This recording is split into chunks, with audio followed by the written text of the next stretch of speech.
Hola, ¿qué tal? Buenas tardes a todos. Muchos saludos desde Valladolid.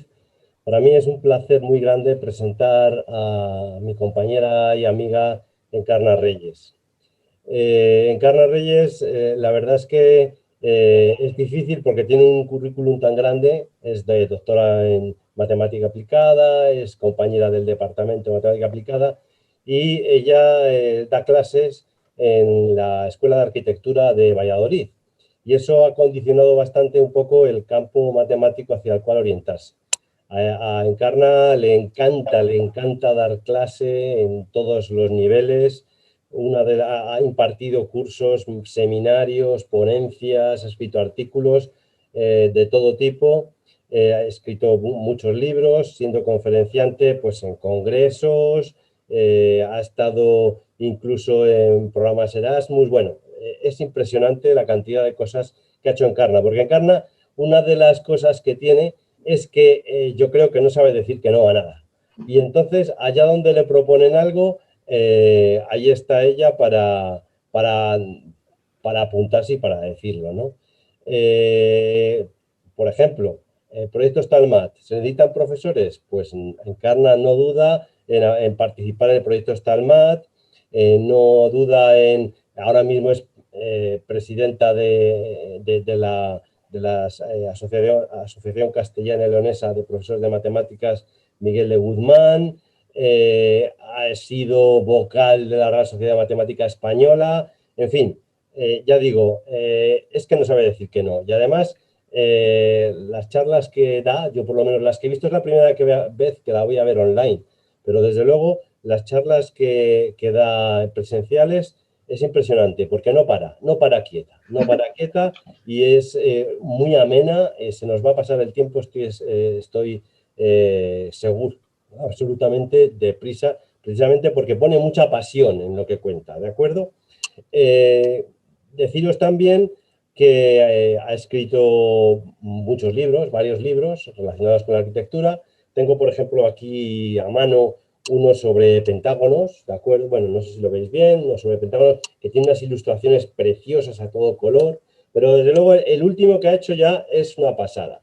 Es una pasada porque seguramente nos habla algo de él. Se llama Periplo por la geometría de la ciudad de Valladolid. Y claro, alguno puede pensar, para mí esto no me interesa porque está orientado solamente a la ciudad de Valladolid. Pero es que no, es que aunque evidentemente ponen imágenes, porque este libro está hecho con su inseparable compañera, ¿de acuerdo? De Inmaculada, que es profesora jubilada de instituto, y entonces, pues allá donde hay cualquier cosa de arte, lo explica. Y dan muchas pautas para trasladar a cualquier ciudad lo que ellos han encontrado en Valladolid, que lógicamente han encontrado a lo largo de la historia muchísimos estilos arquitectónicos, todo tipo de figuras que las cuentan y ya digo, sobre todo es magnífico porque está a todo color y porque es una preciosidad del libro. Bueno, ya os digo que podía estar, soy compañero de ella en una asignatura del máster de secundaria también, que vamos a empezar pues dentro de poco, ideas y conceptos matemáticos a través de la historia, es decir, una asignatura de historia de las matemáticas, ¿de acuerdo? Que damos juntos, junto con otra compañera.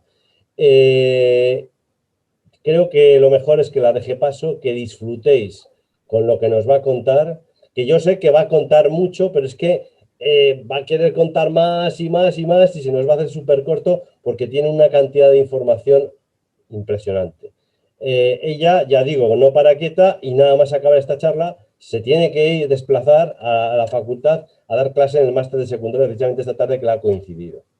En fin, mejor que yo es que la escuchéis y que disfrutéis de su charla. Cuando quieras, Encarna. Bueno, buenas tardes, Alfonso. Estoy impresionada con todo lo que has dicho de mí. Solamente que es que soy mayor, que tengo ya muchos años, entonces he ido aprendiendo cosas a lo largo de la vida. Bueno, pues estoy encantada. Muchas gracias a todos los que habéis organizado todos estos ciclos y estas actividades de Marzo Mes de las Mates. Y espero, bueno, pues contaros un poquito en la línea de trabajo que he venido haciendo en estos años. Y bueno, lo que quiero representar con esta pantalla es un poco el ayer y el hoy, es decir, el ayer por un capitel clásico y el hoy por este logotipo que habéis hecho tan bonito y que lo he querido poner a distintas escalas, pues un poco haciendo un guiño a los fractales. Y como la vida tiene estas cosas, pues voy a dedicar la charla a dos compañeras de trabajo y amigas que han fallecido recientemente, María Castañar y Isabel Negueruela. Pues empiezo la charla. Con estas imágenes que nos evocan el ayer y el hoy. El ayer de los templos dóricos del siglo V a.C., del magnífico Partenón, o podríamos hablar de otros templos, etcétera, etcétera, y de un edificio muy, muy moderno que está utilizando un hiperboloide de una hoja cuya estructura son las rectas que definen el hiperboloide. Es doblemente reglado, con una familia de generatrices en un sentido y otra familia de rectas generatrices en otro sentido.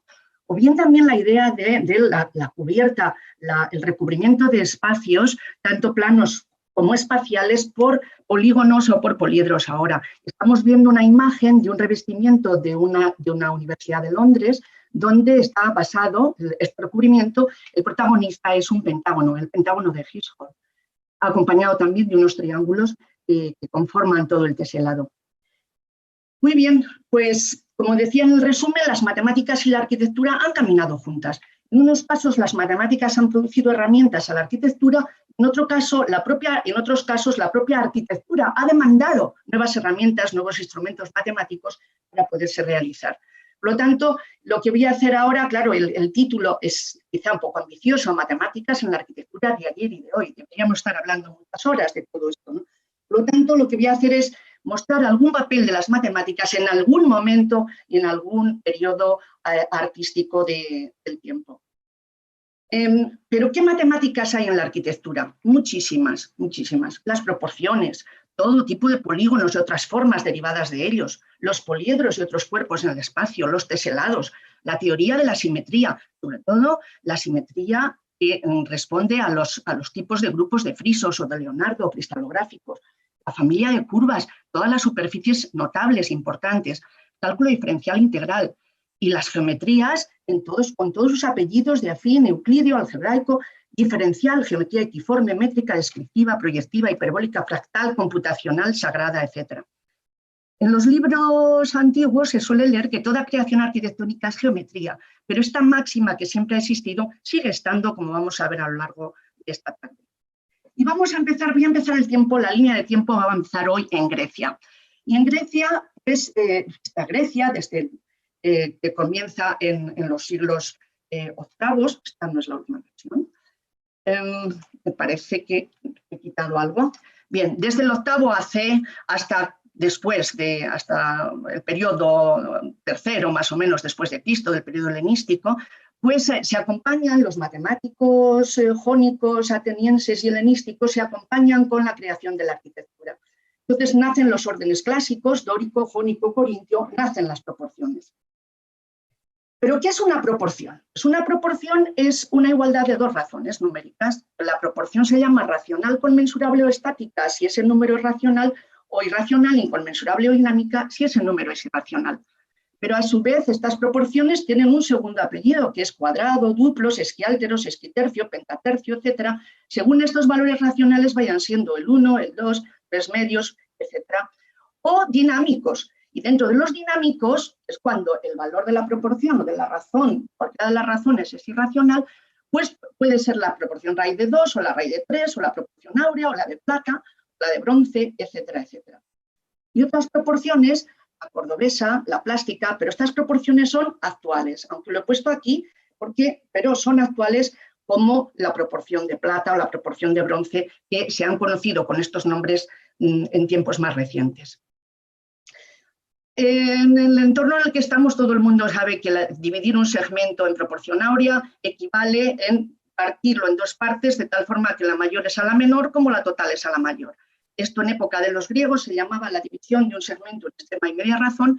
Esta proporción origina el número áureo y su conjugado, el número de oro. Cuando se aplican las proporciones a elementos geométricos, el primer elemento al que se aplican es un segmento y el siguiente elemento geométrico al que se aplican es un rectángulo. Entonces, la proporción rectángulo es simplemente la comparación de sus lados mayor entre menor. Entonces, la proporción del cuadrado es 1, la del duplo 2, sesquiáltero 3 medios, sesquitercio 4 tercios, etcétera, etcétera. Y estos rectángulos estáticos se generan por la repetición de un cuadrado en las dos direcciones ortogonales del plano. Los rectángulos dinámicos todos también tienen nombre, proporción raíz de 2, el nombre de la proporción que hemos mencionado antes, este rectángulo, que también se llama el rectángulo DIN, porque da lugar es el formato de papel usual que usamos actualmente, o el rectángulo de plata, que se compone de un cuadrado y un rectángulo DIN, es decir, la justaposición de un cuadrado y un rectángulo DIN, o el rectángulo áureo, que tiene por nomón el cuadrado, etc. Estas cosas las conocemos muy bien. Y vamos a dejar Grecia, vamos a ir a Roma, y en Roma, estamos ya en el año Domine, pues aparece un arquitecto muy importante para nosotros, Vitruvio, se puede escribir con pues la segunda con B y con V, lo veréis escrito de las dos formas, del siglo I, el cual establece una tríada que ha permanecido hasta la actualidad, la tríada suya firmitas, utilitas, venustas, como las características que deben cumplir los edificios construidos. También a los romanos les debemos su propio sistema de proporciones, el sistema romano de proporciones, y también la creación del arco en concreto en medio punto.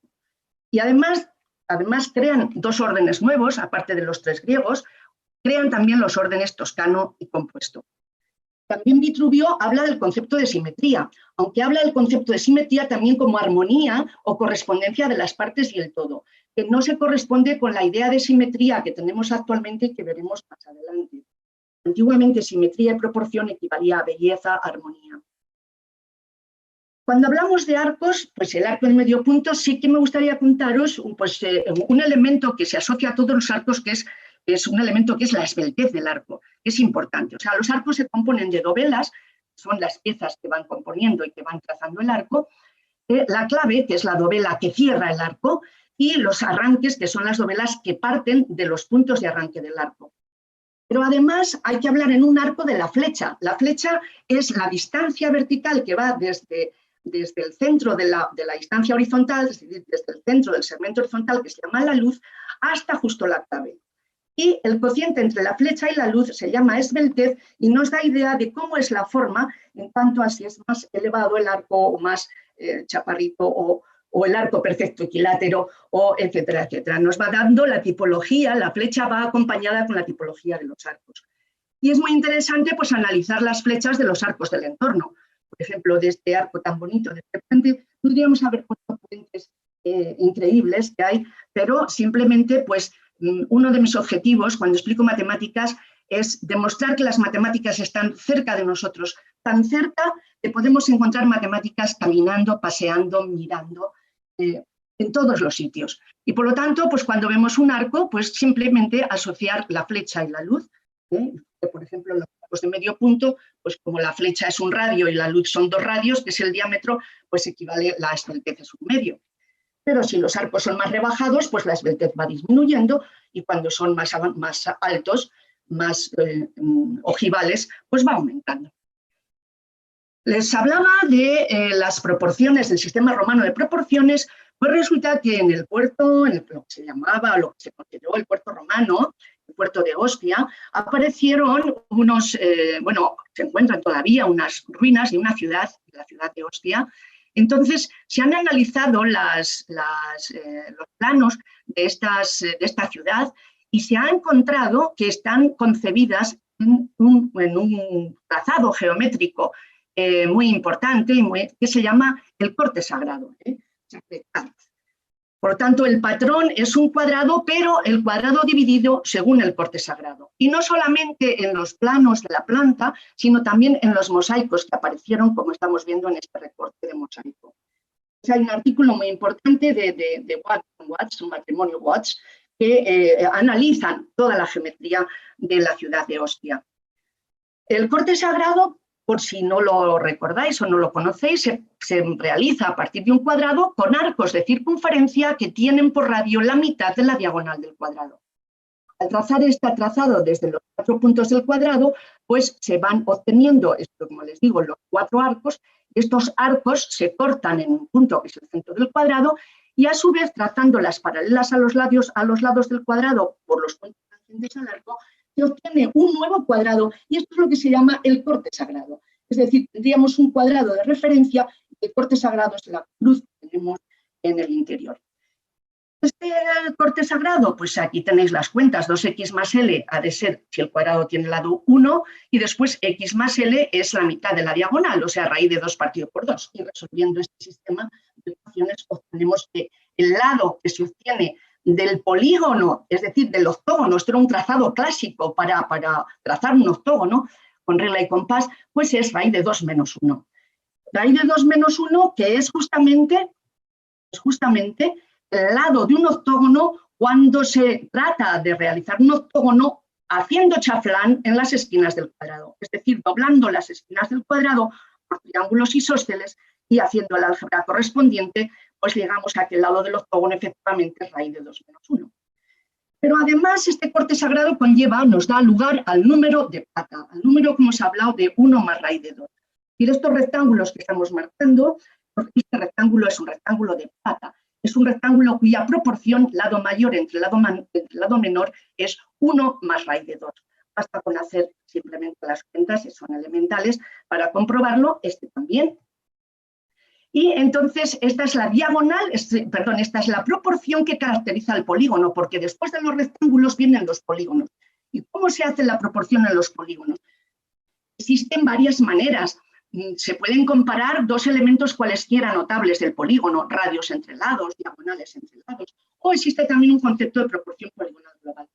Entonces, la razón, el número que define al octógono, el primer número que define el octógono, en cuanto a diagonales y lados, es el número de plata. El número de plata. Por tanto, este número de plata bien viene de este sistema romano de proporciones del corte sagrado. El cuadrado, con su diagonal, por supuesto, da lugar al formato DIN, y lo que ocurre cuando tenemos un formato DIN es que al extraer el cuadrado del formato DIN, el rectángulo resultante es un rectángulo de plata. Por lo tanto, está bien cerquita de nosotros, basta con dividir, basta con descomponer un rectángulo DIN, quitarle el cuadrado, la tirita que nos queda un rectángulo de plata, que además nos va a definir, se puede con ella trazar un octógono. Pasamos ya al periodo románico, el siglos XI-XII. El periodo románico, la tendencia de construcción es la tendencia que se llama ad quadratum, es decir, una tendencia basada en el cuadrado, en el que comparaban la distancia máxima que va de suelo a la clave de la nave central igual a la anchura de las naves. Entonces, esta arquitectura concebida del cuadrado, ad quadratum, es una característica del románico. Pero también aparece una figura que se llama la vesica piscis, aunque se enfoca más en el arte, se estudia más en el arte sagrado, pero no deja de ser un elemento incidente en la arquitectura. Y también el círculo que da lugar a los rosetones, distintos rosetones románicos. Importante, todavía en el periodo románico no se había definido bien la teoría de la simetría en cuanto a la teoría de grupos de simetría, pero sí ya se empieza a concebir una idea simétrica que ya no es el reflejo solo de una imagen en un río, sino que una idea de simetría, de armonía, que conllevan, por ejemplo, los giros y las simetrías, etcétera, etcétera. Y así tenemos pues, una familia de rosetones románicos a lo largo de la arquitectura de todos los pueblos y ciudades de nuestro país. Y también la bóveda de medio cañón, es decir, el semicilindro que va abovedando los espacios románicos. Como ejemplo paradigmático del románico, pues no cabe duda, la Catedral de Santiago. La Catedral de Santiago presenta un trazado ad quadratum típico, fíjense, las naves laterales están basadas en módulo cuadrado y la nave central en rectángulo duplo, es decir, 2 cuadrados. Entonces, es la típica planta de peregrinación, con las naves laterales para su recorrido, con el triforio para los peregrinos, en fin, es magnífica la Catedral de Santiago y además la proporción en planta es una proporción racional, es la proporción sextil de la proporción 3 medios. Bien, y la proporción raíz de 3, el rectángulo raíz de 3 también la tenemos en este periodo, puesto que van a aparecer en las vésicas piscis. Entonces, la proporción raíz de 3 aparece sin duda ya en los elementos de Euclides. Cuando Euclides explica en su proposición primera del libro primero de los elementos, cuando explica cómo construir un triángulo equilátero con regla y compás, pues se construye con el trazado de dos círculos del mismo radio desde los vértices, desde los extremos del segmento. Y esto da lugar a una figura de la geometría sagrada, una figura curvilínea, que es la Vesica Piscis. La Vesica Piscis, vejiga de pez, mandorla, etcétera, es como se llama en el arte. La Vesica Piscis está inscrita en un rectángulo, es el rectángulo raíz de 3, en el rectángulo dinámico raíz de 3, y además se puede trazar el rombo diamante dentro de la Vesica Piscis, y el rombo creado por justaposición de dos triángulos equiláteros, como lo llamamos. Y bien, Vesica Piscis, como les digo, pues en todo el románico podemos encontrar no solamente en Castilla y León, que son los rosetones que estamos viendo, más rosetones en Castilla y León, pero por supuesto en los templos románicos, como digo, de toda la arquitectura. Y vamos al periodo gótico, que lleva los siglos XIII, más o menos del XIII al XVI, donde aparece una geometría ad triangulum. ¿Qué significa triángulo? Pues que es una geometría basada en el triángulo fundamentalmente equilátero. El prototipo de geometría triángulo es la Catedral de Milán, el Duomo de Milán, que aparece en la raíz de 3 en toda su concepción de alzado del Duomo. Y aparecen los arcos ojivales y los rosetones góticos y los polígonos estrellados con toda fuerza y las bóvedas de crucería. En este punto, en el gótico, me gusta mucho esta cita de Spengler, que le dice en el libro Decadencia Occidente, dice que los templos dóricos y las catedrales góticas son matemática petrificada. Y como les anunciaba o les había comentado antes, cuando uno va pasando por las morfologías de los arcos, pues se llega al periodo ojival, pues hay distintos tipos de arcos ojivales, con distintos trazados. Todo el trazado de arcos es pura geometría, es decir, todos los arcos que existen tienen una geometría subyacente clarísima. Y en este caso la esbeltez va aumentando. Lógicamente la esbeltez va aumentando, es mayor que 1,5 y nos da idea de lo que es el arte ojival. No puedo dejar de mencionar a la Catedral de Burgos, la Catedral de Burgos que tanta geometría tiene, tan rica catedral, pero todas las catedrales y todas las iglesias y todos los edificios, todos tienen geometría. Entonces, aquí hablamos de proporciones áureas, proporciones racionales, tenemos polígonos estrellados en la magnífica la bóveda, en el cimborrio, que ya es un cimborrio renacentista, porque se cae y se vuelve a caer. La magnífica bóveda estrellada con una geometría que se podría definir absolutamente todo, aparte de la geometría de los polígonos estrellados, que saben, estrellar un polígono significa obtener otro polígono, que a veces es un polígono y a veces no es un polígono, simplemente es una estrella uniendo vértices no consecutivos. Al unir vértices no consecutivos, pues se obtienen estas formas estrelladas, de las cuales luego Kepler considera los contornos de las figuras estrelladas, y hay otro tipo de polígonos estrellados cóncavos que son justamente los contornos de estas formas estrelladas que estamos viendo. En este caso es el polígono estrellado 8,3, que realmente es un polígono, se puede trazar de forma continua perfectamente esta estrella.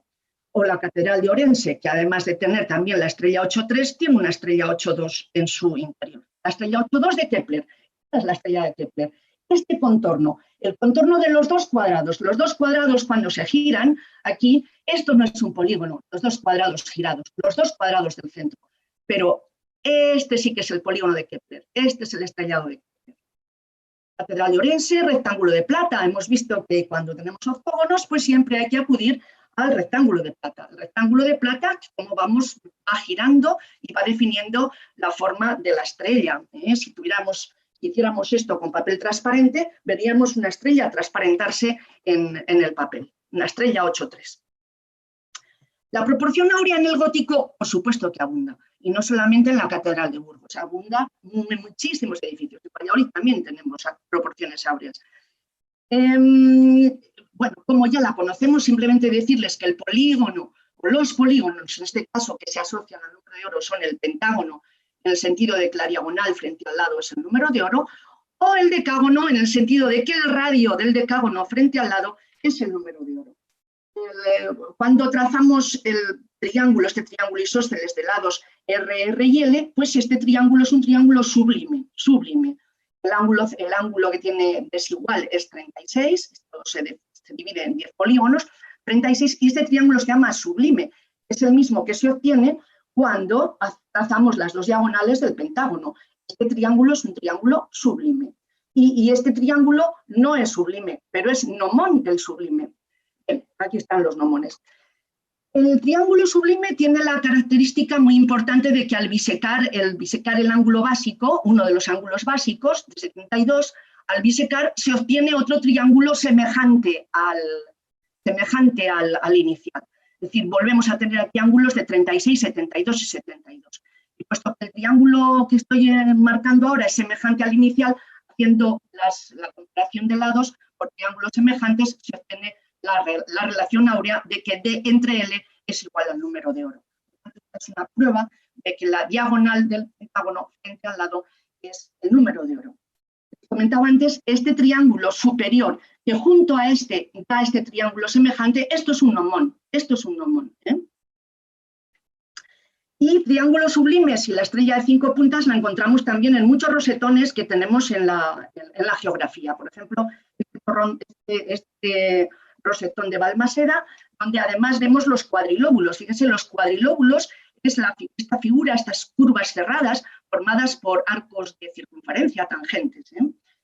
Y encontramos entonces estas simetrías, perdón, encontramos estas proporciones en el gótico. Y vamos a hablar ahora, aunque aquí mencione a Leonardo, y estoy todavía en el periodo gótico, es que estos grupos de simetría se llaman de Leonardo, porque Leonardo los bautizó.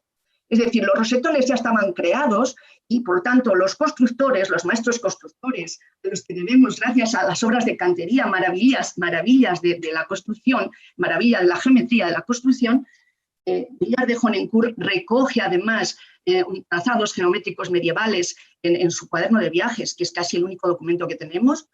Pues, como les decía, aunque hable de Leonardo y estoy todavía en gótico, pero es que se llaman así, son los grupos de simetría puntuales o de Leonardo, los grupos de rosetones.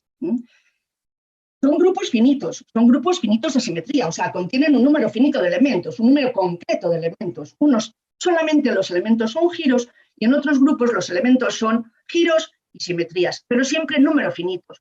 Aunque eso sí, existen infinitos grupos de simetría. Ellos son finitos, pero existen infinitos. Estos grupos de simetría definen los rosetones y podemos encontrar muchísimos rosetones en las catedrales góticas. Esto no he tenido tiempo de animarlo bien y no me ha sido imposible. Entonces, quería haberlo animado bien, pasar los ejes de simetría correctamente. Pero también encontramos unos rosetones un poquito especiales que ya no son circulares, no están basadas en circulares, están basadas en estos triángulos curvilíneos. Son triángulos de Reuleaux, el triángulo de Reuleaux, bautizado también muy tarde, casi en el siglo XX, ¿no? Pero como ya es utilizado en el gótico, este triángulo curvilíneo, que también tiene mucha relación con la Vesica Piscis. Y el medio, o sea, es contemporáneo entre románico y gótico, está el Islam. Es decir, el Islam convive tanto en Europa como en la península con el románico y también con el gótico. Y al Islam le vemos bastantes cosas, bastantes geometrías, pero a mí me asombra del Islam, me asombran los teselados, me cautivan, me emocionan. Me emocionaron los teselados islámicos y también, como no, en la geometría islámica hay muchos octógonos. Y entonces, cuando en el año 74 estaban analizando las proporciones de Córdoba, de nuestra Córdoba española, empezaron a calcular, pensando que iban a encontrar proporciones áureas, no encontraban para nada el valor áureo, pero sí encontraban un valor 1,3, repetido en mucha geometría de la ciudad, en muchísima. Entonces se dijo, ¿qué ocurre? ¿Qué está pasando en Córdoba? Es que hay muchos octógonos en Córdoba. ¿Y qué hay en el octógono? Pues lo que hay en el octógono es que la razón entre el radio del octógono y el lado, la razón entre el radio y el lado, es el número cordobés. Es lo que hoy se llama número cordobés. Aplicando el teorema del coseno. Basta con aplicar el teorema del coseno para deducir que el radio entre el lado es este valor irracional, 1 entre raíz cuadrada de 2 menos raíz de 2. Valor aproximado 1,3. Y esta es realmente la proporción del Islam, la proporción del octógono. Y como les decía, es emocionante comprobar cuando uno ve un teselado, por ejemplo, en la Alhambra, y ve este teselado, saber lo que hay debajo de este teselado. ¿Qué está subyaciendo? ¿Qué subyace a este teselado? Pues averiguar que subyace una trama de cuadrados un poquito manipulados, es decir, con el principio de conservación de área, traer figuras al cuadrado y ponerlas en otro lugar. Con este lindo principio, con este sencillo y elegante principio, conseguir, por ejemplo, este dodecágono, este hueso, el hueso nazarí, y todos los polígonos nazaríes con esta particular idea de extraer de un polígono regular, extraer algo para que conservar el área lo ponga fuera, pero que me vaya produciendo formas orgánicas, porque ellos no podían dibujar personas ni animales, pero fueron realmente maestros geométricos. O la pajarita nazarí, que en este caso el punto base es un triángulo. Vamos al Renacimiento, en los siglos XV y XVII. En el Renacimiento hay una explosión del uso de proporciones racionales y irracionales, con todo su esplendor. También los polígonos estrellados, las cúpulas. La proporción racional se empieza a utilizar mucho en las plazas. Por ejemplo, la plaza de Valladolid tiene una proporción clarísima 3/2. En Valladolid se incendia, en el año 1561 Felipe II manda a reconstruir, y entonces se construye una plaza que luego ha sido referencia para otras plazas, tanto de España como del mundo, y es una proporción clarísima y nítida en proporción sesquiáltera 3/2. Sesqui significa 1 más 1 partido por, sesquiáltera. Y también tenemos como primer saludo renacentista español, tenemos el Palacio de Santa Cruz. El Palacio de Santa Cruz, que es la sede del rectorado en la Universidad de Valladolid, donde esta fachada no es la fachada inicial renacentista, esta fachada se retocó en el periodo neoclásico, pero las proporciones de este palacio, de toda la parte renacentista que hay increíble, incluso la parte neoclásica, ha preservado las proporciones, y aquí tenemos un magnífico rectángulo de plata con el cuadrado y el rectángulo superior raíz de 2, que enmarca incluso hasta los pináculos del paño central de este palacio increíble de Santa Cruz. El número de plata tiene propiedades geométricas muy interesantes, pueden descubrirlas, pues, si no, hay artículos, yo tengo un artículo entero de número de plata, y se puede sacar. Voy a continuar. En la fachada de Santa María Novella, que hace Alberti, aquí se encuentra todo tipo de proporciones racionales e irracionales. Miren, estos trazados que estoy superponiendo ahora en la fachada, estos son los trazados reguladores, ¿no? Lo que se llama en arquitectura los trazados que regulan, que dibujan, en este caso, el alzado. Y se comprueba que Alberti utiliza tanto proporciones racionales, un cuarto, un sexto, un octavo, y proporciones irracionales. Estas semes, estos cocientes de mes son irracionales. Una fachada muy linda, muy armoniosa. Y también quiero mencionar a Palladio. Palladio describe, aparte de las magníficas villas que tiene, que son patrimonio de la humanidad, pues describe los 7 tipos de habitaciones ideales, las más bellas, según él, las más bellas y proporcionadas. Entonces, estas habitaciones, según Palladio, han de ser la circular, la cuadrada, la dupla, la sesquiáltera, la sesquitercia, 4 tercios, la pentatercia, 5 tercios. O sea, 3/2 sería 1 más 1/2, 4 tercios sería 1 más 1 tercio, 1 más 1 partido por lo que les decía del prefijo latino sesqui, 5 tercios, 1 más 1 tercio. Y también se fija en la proporción raíz de 2. Entonces, estos serían los 7 tipos de habitaciones ideales para Palladio. Y bueno, he traído el ejemplo de una de sus villas, que son patrimonio, porque me gusta muchísimo cómo traza Palladio estos trazados reguladores, que son el trazado de los rectángulos recíprocos internos, que es un trazado griego. ¿Ves? Esto es un trazado griego. ¿En qué consiste? Pues es trazar la diagonal del cuadrado y luego desde cada vértice distinto donde muere la diagonal, trazar perpendicular a la diagonal, perpendiculares a la diagonal. O sea, desde este vértice trazo una perpendicular a la diagonal, desde este vértice trazo una perpendicular a la diagonal. Esto define dos rectángulos laterales y un rectángulo central que normalmente se utiliza para dejar pues, el balcón central, la puerta de entrada, etcétera, etcétera, es decir, fachadas simétricas trazando los rectángulos recíprocos internos, porque luego también los griegos definieron los rectángulos recíprocos externos, que son perpendiculares, diagonales, pero por el exterior de los rectángulos. Entonces, ¿qué les pasa a estos rectángulos? Que tienen la misma proporción del rectángulo inicial. Es siempre la armonía del todo con las partes que se busca en arquitectura. La armonía de todas las divisiones, de cada una de las divisiones con el total, con el entero. Entonces, estos rectángulos más externos tienen la misma proporción de todo el rectángulo total. Rosetones renacentistas en Valladolid tenemos muchos, en los conventos de Valladolid, y también una iglesia, aunque es románica, tiene algún rosetón mucho más moderno, que es la iglesia de la Antigua. Y también tenemos triángulos de Rillo en el rosetón, el magnífico rosetón flamígero de la iglesia de San Pablo, también en Valencia. Después, bueno, viene la época del barroco, la época de las cúpulas, la época de las hélices, el periodo neoclásico, la vuelta a lo clásico. Y matemáticamente en estos siglos hay mucha riqueza matemática. Es el periodo de formación de las matemáticas de magnitudes variables. Es el cálculus de Newton y Leibniz. Las curvas de todos los discípulos de Leibniz, de todos los Bernoulli, con toda la familia de curvas que luego se están utilizando en arquitectura. Lo que pasa es que hoy no voy a hablar nada de curvas. Las superficies. Estamos ya con Gauss, la geometría y la geometría diferencial y también los grafos de Euler y también los grupos de Galois.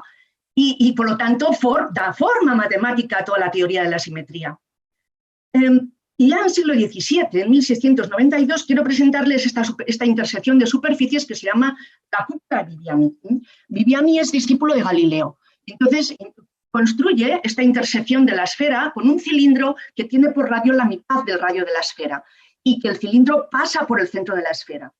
Esta se llama la cúpula de Viviani, que ha servido, es muy interesante estudiar tanto la diferenciabilidad y la integrabilidad de la intersección, que se llama la ventana de Viviani es la curva, y la superficie es la ventana. La curva y ventana, la curva de Viviani y la ventana de Viviani, que es la superficie. Es muy interesante estudiar. A Viviani también se le debe este bonito resultado de la geometría elemental, de la geometría plana de un triángulo. En un triángulo equilátero, la distancia desde cada punto interior a los lados, la suma de las distancias, equivale a la altura.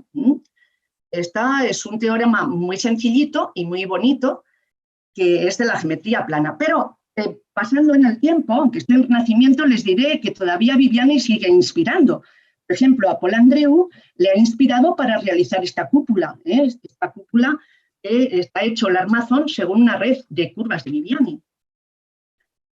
Y vamos ya a fines del siglo XIX. A finales del siglo XIX, de la tríada vitruviana, la firmitas y utilitas, que viene con toda su fuerza, aparece el estudio de las superficies regladas, combinan superficies, pero también cuando el comienzo del siglo, fundamentalmente con el Art Nouveau, pues vienen las venustas, ¿no? Vienen las formas asimétricas, los diseños curvos que son similares a plantas, tanto en curvas como en superficies.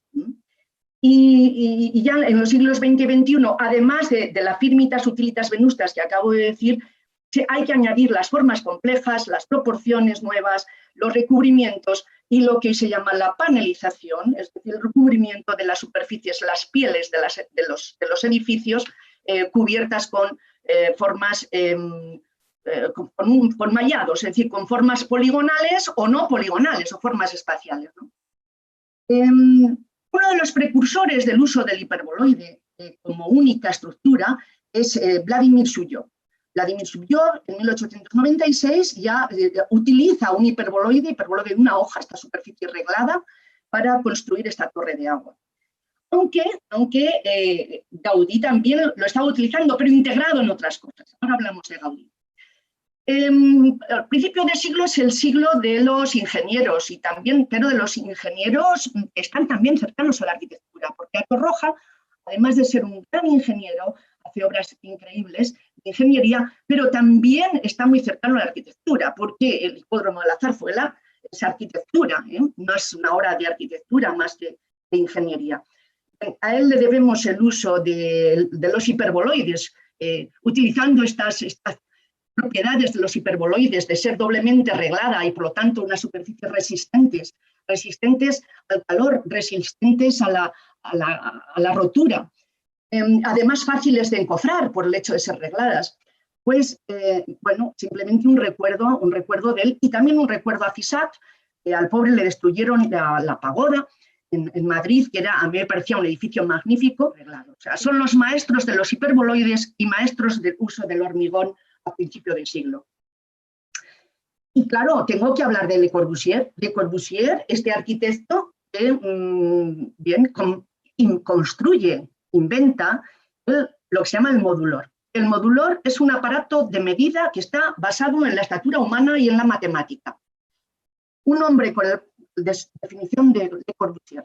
Un hombre con el brazo levantado da los puntos determinantes de la ocupación del espacio, el pie, el peso solar, la cabeza, la punta de los dedos. Estando levantado el brazo, 3 intervalos definen una serie de secciones áureas de Fibonacci. Por otra parte, la matemática ofrece la variación más sencilla y más fuerte de un valor, lo simple, el doble, las 2 secciones áureas. Esto es la base del modulor. Un cuadrado, un rectángulo duplo y 2 secciones áureas que luego se hacen unas homotecias y se van produciendo esta serie de medidas que dan lugar a la serie roja, que dan lugar a la serie azul, una es doble de otra, y es realmente un aparato increíble que nos ha servido para modelizar edificios, para modelizar elementos incidentes en la arquitectura, como pueden ser las mesas, las sillas, los mostradores, etcétera, etcétera. Y uno de los ejemplos que a mí me gusta muchísimo porque dejan los trazados, estos trazados son de Le Corbusier, estos trazados áureos del segmento áureo en la capilla de Ronchamp, clarísimamente, repite los trazados áureos en toda el diseño de la capilla de Ronchamp. Le Corbusier, un referente increíble de la arquitectura. Además, una frase de él decía: la geometría solucionará los problemas de la arquitectura. Les hablaba de proporciones nuevas. Claro, hacia 1928 aproximadamente, o un poco más tarde, bueno, él es del 1904-1991, este arquitecto monje benedictino descubre o utiliza la raíz real de la ecuación cúbica, x cubo menos x menos 1, esa raíz real que vale aproximadamente 1,3, o sea, como la proporción cordobesa, ¿no? Aproximadamente. Este número se llamó el número plástico. El número plástico, raíz real de esta ecuación cúbica, en analogía al número de oro con la ecuación áurea, x cuadrado menos x menos 1 igual a 0. Es lo que se llama el número arquitectónico. Este es un número nuevo y la sucesión correspondiente relacionada con este número es la sucesión de Padovan, que es una sucesión recurrente en la que cada término es suma de, no del anterior más el anterior, sino del antepenúltimo, o sea, a sub n más 1 es a sub n menos 1 más a sub n menos 2. Esta sucesión con 3 iniciadores de unos lleva a la sucesión de Padovan. Pues bien, los cocientes de Padovan convergen al número plástico, Y este número plástico se ha utilizado o se sigue utilizando, están de moda en la arquitectura para comparar las 3 dimensiones de un edificio. No cabe duda que tenemos que mencionar a Gaudí como un maestro innovador de formas, como un maestro que coge los hiperboloides y que los utiliza, por ejemplo, en la Sagrada Familia, en la Casa Batlló, en muchísimas obras suyas. Ya hemos hablado del hiperboloide, en este caso estamos viendo cómo se obtiene un hiperboloide por revolución. En este caso estamos viendo la animación.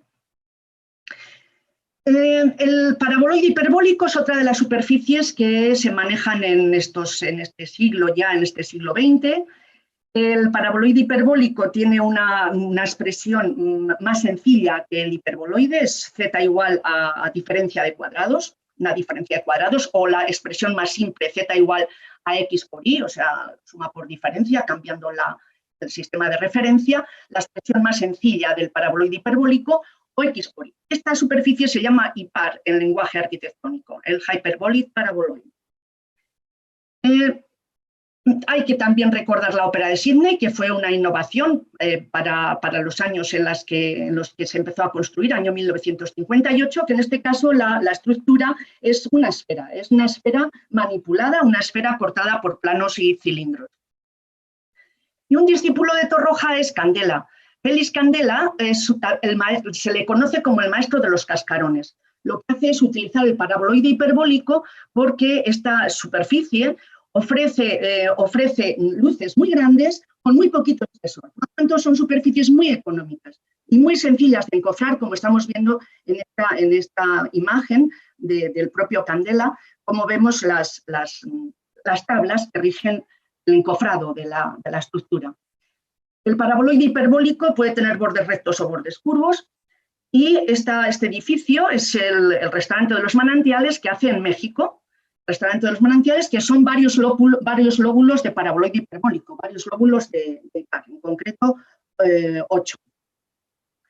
Y vemos el restaurante de los manantiales reflejado en la Ciudad de las Artes y las Ciencias, que aunque toda la ciudad se atribuye el proyecto bueno, es Candela Calatrava, o sea, es Calatrava Candela, se atribuye, o casi todo el mundo cree que es solo Calatrava, pero no. Candela hizo el restaurante y este edificio que estamos viendo, el edificio de acceso y el restaurante submarino.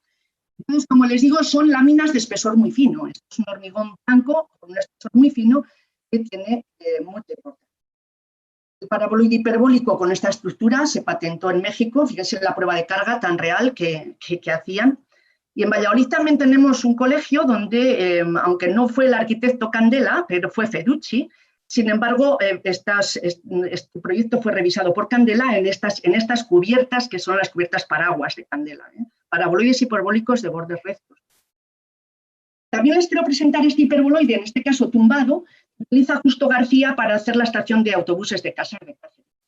Esta estación de autobuses es realmente un edificio muy interesante. O sea, consiste en un hiperboloide, en una porción de hiperboloide, otra porción de hiperboloide y luego están unidas por troncos de cono. De este proyecto ya les hablé en la entrada. En realidad el proyecto consta de 5 hiperboloides de este tipo. Otra superficie arreglada es el helicoide, magníficos helicoides. Cada vez que vamos por una rampa de caracol, pues ahí estamos paseando por un helicoide. Este helicoide se encuentra en el Museo de Dalí. Fíjese que las formas geodésicas que tiene el museo, porque a Dalí le encantaban las formas nuevas geométricas. Como también esta anécdota que Dalí conoció a Le Corbusier, se hicieron amigos y hablaban mucho, y le preguntaba Le Corbusier a Dalí, ¿cómo cree usted que será la arquitectura del futuro? Y Dalí le dijo, pues yo creo que será blanda y peluda. Y no le faltaba razón, no le faltaba razón. Bien. Esto es un puente magnífico que está basado en la estructura de la doble hélice, del ADN. Además, las letras de las moléculas del ADN aparecen a lo largo del puente. Está hecho en 2010. En otros casos, lo que se hace en este caso es coger varios toros y cortarlos por un cilindro y quedarse solamente con esas intersecciones para hacer esta cobertura de la Asamblea Nacional de Rogers.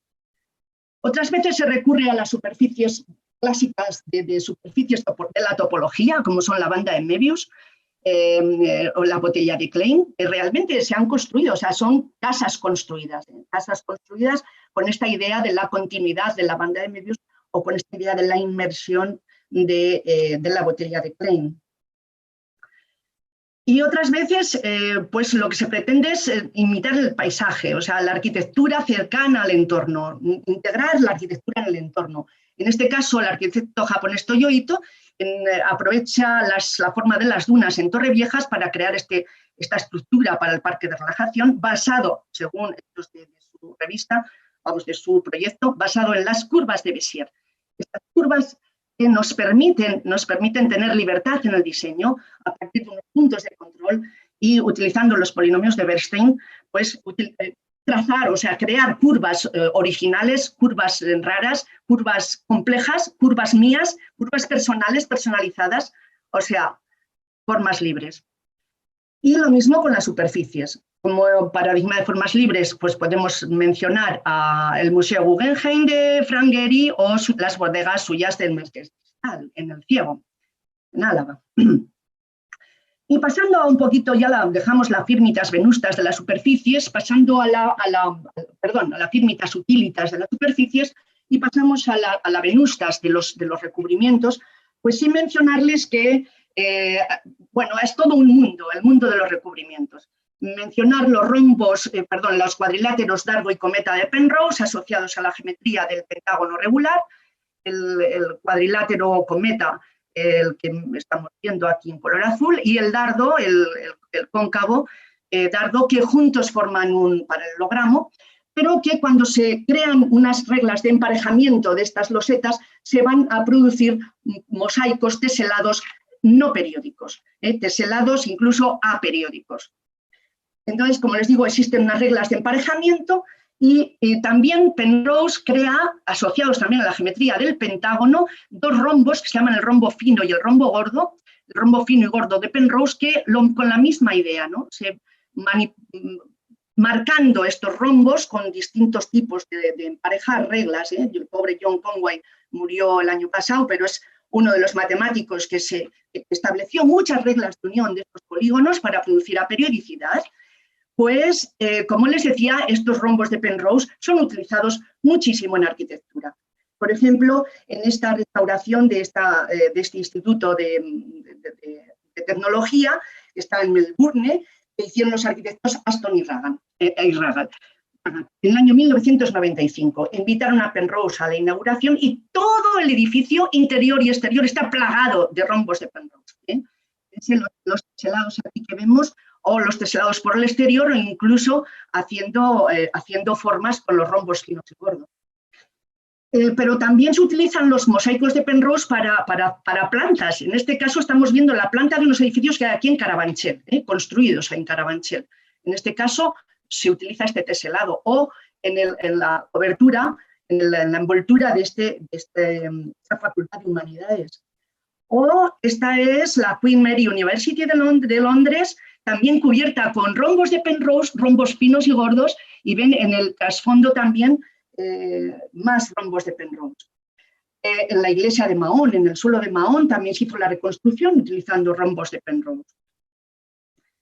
Y también una tendencia de los arquitectos es a coger pentágonos raros, porque claro, como el problema de teselar con pentágonos es un problema abierto, hasta ahora se sabe que hay 15 tipos de pentágonos convexos que recubren el plano.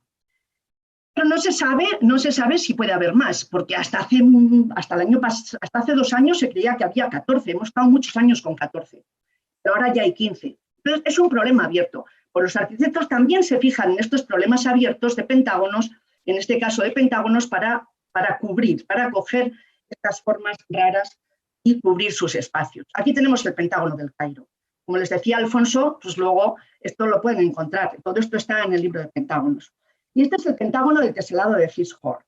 Es un pentágono muy curioso que utiliza Alejandro Zaera para hacer esta cubrición, lo que les presentaba en la segunda transparencia, del Ravensburg College. Es una escuela de diseño y comunicación y de innovación. Entonces, Alejandro Zaera, del Foreign Office, explica cómo recurren a las matemáticas en busca de patrones especiales. Ya no nos gustan los cuadrados o los triángulos, pero queremos algo especial. Entonces genera las losetas que va a utilizar, luego el arquitecto pone su impronta, ¿no? Su granito, ¿no? Decía aquí, en este caso, los pentágonos los une con unos triángulos y unos cuadriláteros que son sus cuadriláteros, los cuadriláteros de Alejandro Zaera. Y este mosaico de triángulos es un mosaico muy curioso, porque en realidad pertenece a la geometría fractal, porque tenemos un triángulo de catetos unidos rectángulo, o sea, el 1, 2 raíz de 5, se puede dividir en 5 partes congruentes, pero cada parte es semejante al total. Entonces, ahora cada uno de estos podría seguir dividiéndolo, que es lo que han hecho los arquitectos en esta fachada, y así una serie de iteraciones creando un pseudofractal. Se llama el mosaico Pinwheel y los arquitectos estuvieron ayudados por matemáticos para esta fachada de la Federation Square de Gurney. Y una cosa similar, pero en este caso en volumen, pues han hecho Aranguren y Gallegos para el Museo ABC en Madrid. Después pasaríamos también a los mosaicos todavía más irregulares, que son los mosaicos de Voronoi, los diagramas basados en los diagramas de Voronoi, que están absolutamente de moda. Por ejemplo, este proyecto ganó, este proyecto de la Ciudad de la Justicia ganó el concurso. Este proyecto está realizado y el Parque Marronier, que está en Corea, en Seúl, donde no solamente la superficie de la plaza está dividida en polígonos de Voronoi, sino incluso los edificios que hay en la plaza, integrados en la plaza, pues van viendo aquí cómo son también, bueno, pues son de hecho polígonos de Voronoi. Esto es texto de ellos, de los arquitectos de Meta. Se utiliza el diagrama de Voronoi. Con este sistema se puede explicar el fenómeno de la naturaleza. Utilizamos este diagrama en el espacio digital para generar un mecanismo que comienza desde los árboles a toda el área del parque. Todo ello es Voronoi. Y hoy día se habla mucho de la panelización. La panelización está cubierta de las superficies, estos informes, unas veces con nombre propio y otras no tienen nombre, son de forma libre. Y pues nada, pues les voy a presentar uno de los últimos proyectos, vamos, o de los proyectos más, bueno, son del 2021 en concreto ¿no? Más modernos que yo conozca. El Puente de la Paz es más antiguo, pero esto que estamos viendo a la izquierda, pero están en el mismo entorno, están en Georgia, en Tiflis, pues fíjese, para crear estas superficies que nos recuerdan hiperboloides tumbados, pero la panelización de estas superficies pues es una tendencia muy clara de la arquitectura actual y claro, para ello necesitamos la geometría diferencial. Es decir, la geometría diferencial es una herramienta básica para el estudio de la cubierta por panales, del mallado de superficies en la arquitectura posmoderna, la arquitectura actual que estamos viendo ahora. O estas oficinas portuarias de Zaha Hadid, pues lo mismo, o sea, cómo se construye en este caso cómo se discretizan las superficies, ¿no? En este caso con triángulos, pero claro, esto para cerrar, aquí hay un estudio de geometría muy, muy importante. En este caso, la geometría es más sencilla, del Museo Sumaya, de Ciudad de México. Fíjense la planta, cómo es la planta de este museo, y en este caso es una malla hexagonal súper importante. Y voy a terminar la charla con una idea de fractales, simplemente decirles que los fractales clásicos se siguen utilizando, por ejemplo, el triángulo de Sierpinski en el Gran Museo de Egipto, en el Cairo, y estas son imágenes muy actuales. Todavía no se ha inaugurado por culpa del COVID, se inaugura, según he leído estos días, este año, pero el patrón que rige esta restauración del Gran Museo del Cairo es el triángulo de Sierpinski, pero fielmente, es decir, fielmente. Aquí ven ustedes los paneles, cómo son patrones de Sierpinski. También la alfombra de Sierpinski, un guiño, una variación de la alfombra de Sierpinski, podemos ver o nos recuerdan estos proyectos de arquitectura. Esto también es un proyecto que no está construido, simplemente proyecto de la esponja de Menger. El Parque de la Gavia sí se hizo con la geometría fractal en base a estos canales en Vallecas. O sea, la bifurcación de canales se hace siguiendo un patrón fractal. Y los sistemas L, esta gramática formal de Lindenmayer, se utiliza para generar crecimiento de algas, de plantas, para crear superficies recurrentes, como en este caso la sucesión de Fibonacci en matemáticas, la sucesión de Padovan en matemáticas. Pues también se utilizan los L-systems como estructura para crear superficies arborescentes que sirven de estructura, por ejemplo, en este restaurante en la India. Y también decirles que el diseño paramétrico, es decir, la representación de curvas y superficies en paramétricas, es absolutamente indispensable en la arquitectura del posmodernismo o la arquitectura actual que se está desarrollando. Podemos ver ahora lo que se llama el Parasol, el Metropol Parasol, que está en la Plaza de la Encarnación, en Sevilla.